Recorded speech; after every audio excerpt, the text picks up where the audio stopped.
Goeiedag en baie welkom by hierdie segment in ons week van toewyding wat gaan oor aanbidding en hoe dit 'n oriëntering van ons lewe kan wees.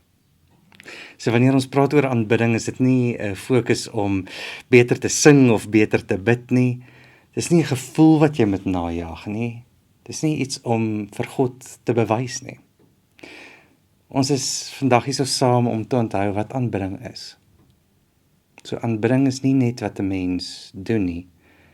Aanbidding is jou houding, jou manier van leef. 'n Lewe wat stadig, liggaamlik en bewustelik na God toe draai. 'n Lewe wat nie uit prestasie uitleef nie, maar uit genade. En daarom begin Romeine 12 wat ons gaan lees, nie met 'n opdrag nie. Dit begin met asem. Broers, op grond van die barmhartigheid van God roep ek julle dus nou om op julle liggame beskikbaar te stel as 'n offer wat lewend en heilig is en vir God aanneemlik. Dis julle sinvolle godsdiens.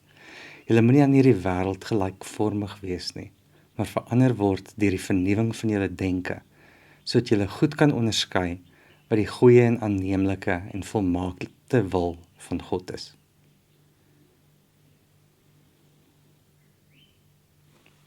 Broers en susters. Ons word kinders genoem, familie van mekaar op grond van God se barmhartigheid. Nie omdat ons iets bereik het nie, maar omdat God hom ontferm het. Bied jou lewe aan God.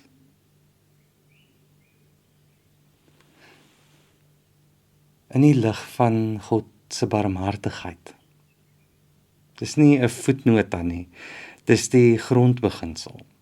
Voordat daar 'n woord is oor toewyding, is daar 'n woord oor ontferming, barmhartigheid.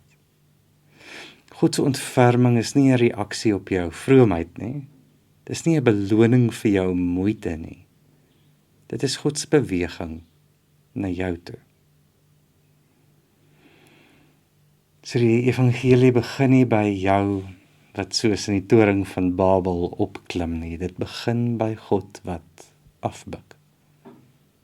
So aanbidding begin nie met wat kan ek vir God gee nie, maar dit begin met wat het God reeds gegee. So wanneer jy moeg is, nie net fisies nie, maar dalk moeg in jou siel, dan is hierdie die begin. God se barmhartigheid, nie jou eie energie nie. Ons liggaam word self 'n ruimte van aanbidding. Paulus sê iets vreemd, met julle liggame aan, as 'n lewende offer. 'n Offer wat leef. In Paulus se wêreld was offers iets wat jy na 'n tempel toe moet dra en iets wat jy op 'n altaar sit en iets wat jy daar los. Maar Jesus skuif die ruimte. Die tempel is nie net 'n plek nie. Die ruimte van aanbidding word jou lewe, word jou liggaam, jou asem, jou dae, jou kombuis, jou kantoor, jou kar, jou stil oomblikke. Dan gebruik Paulus 'n frase wat soos 'n sagte sleutel draai. Verstandige diens, sinvolle aanbidding. Dis nie 'n irrasionele vertoon nie. Dis nie 'n piekoomblik, iets wat skielik magic is en wat verbygaan nie, maar 'n lewe wat sin maak in die lig van genade. Aanbidding is wanneer jou hele lewe begin pas by God se ontferming. Nie perfek nie, net gerig.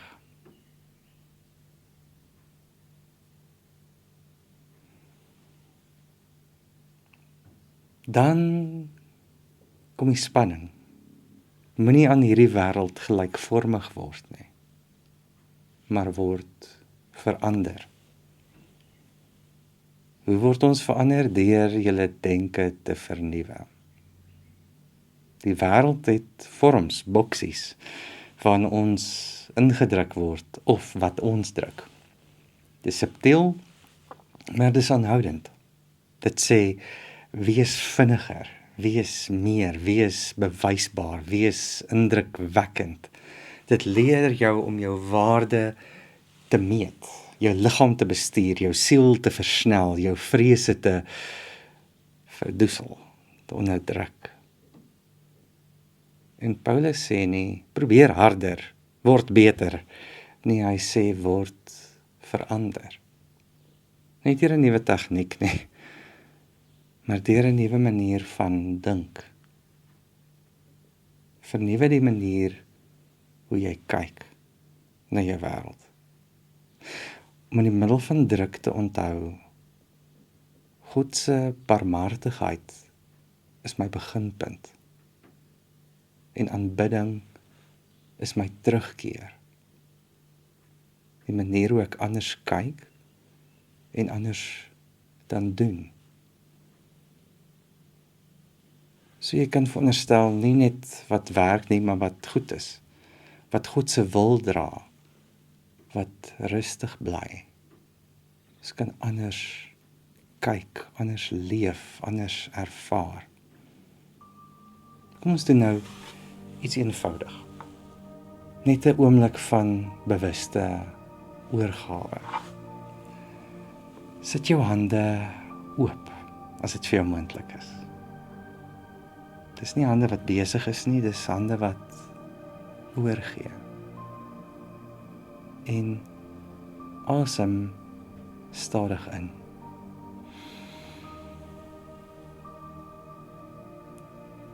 En as jy uitasem, noem net in jou hart, God is barmhartig. Asem weer in.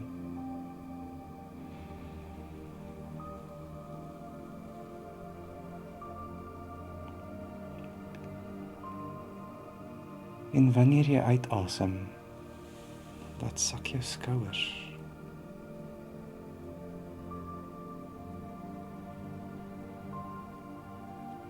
Ons laat sak ons skouers nie omdat ons nou dink alles is reg nie, maar omdat ek hierdie las van my afgooi en ek nie dit deur die lewe hoef te dra nie, want God is goed.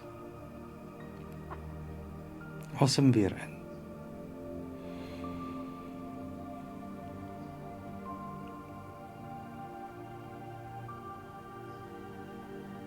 En wanneer jy uitasem,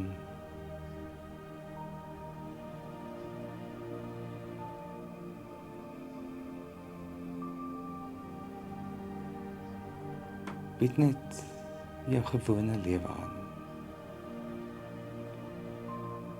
Nie jou ideale lewe nie. Jou vandag,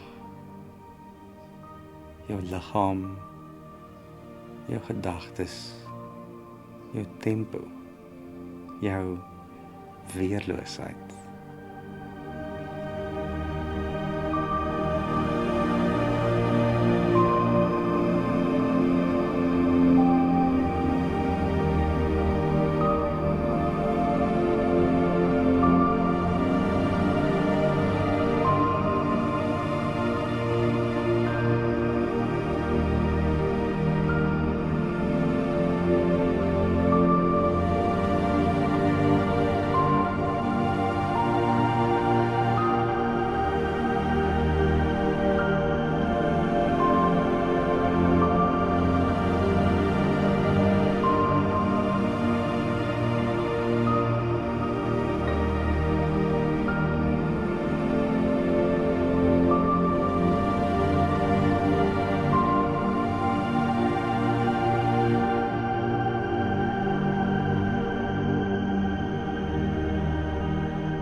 Die Romeine 12 vra nie vir jou om 'n tempel of 'n altaar te bou nie. Dit vra jou om te onthou. Jou lewe is die plek waar God jou ontmoet. Nie waar jy reg voel nie, maar wanneer jy jou lewe aanbied.